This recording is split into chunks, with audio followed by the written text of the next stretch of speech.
Magandang tanghali mga kananay, magsasabaw tayo at tanghaling tapat kailangan tayo magsabaw at kaninang umaga tayo nag-adobo. Ayan mga kananay, magpakulo lang tayo ng tubig, lagyan ng sibuyas, kamatis at asin. Ayan mga kananay, kulong-kulo na nga siya, ilagay na natin ang bangos. Ayan, ang ating sasabawan ay bangos. Kailangan natin magsabaw at masarap sa tanghalian ang sabaw. Pakuluin lang yan natin mga kananay at yan ay kulong-kulo na. At yan ay buksan natin at saka ilagay ang gulay. Okra at labanos, siling green. Ayan, magkakasalo na yan dyan. Yan mga kananay, ganyan lang ang pagluluto ko. Simpleng-simple.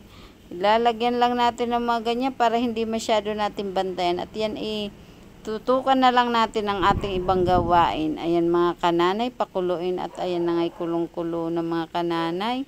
Ay ilalagay naman natin ngayon ang iba pang gulay. Tulad ng spinach.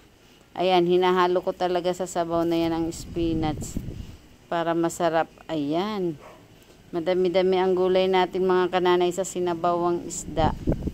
Kailangan talaga natin yan kahit papaano tayo mas anuhan man lang ng sustansya sa gulay at protina ng isda. Ayan mga kananay, simpleng sabaw, ganyan lang pananghalian.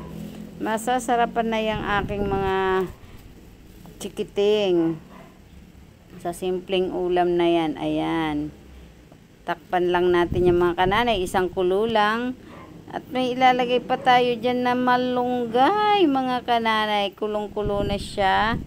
Ilalagay natin ang malunggay. Maglagay tayo ng malunggay para masustansya ang ating kakainin. Mahilig talaga ako maglalagay ng malunggay na yan. Na-addict na yata ako sa malunggay na yan. Ayan mga kananay, saka natin yan takpan. At ayan na nga't maluluto na yan. Oh. Salamat sa inyong panonood mga kananay. Hanggang dyan na lang, luto na yan.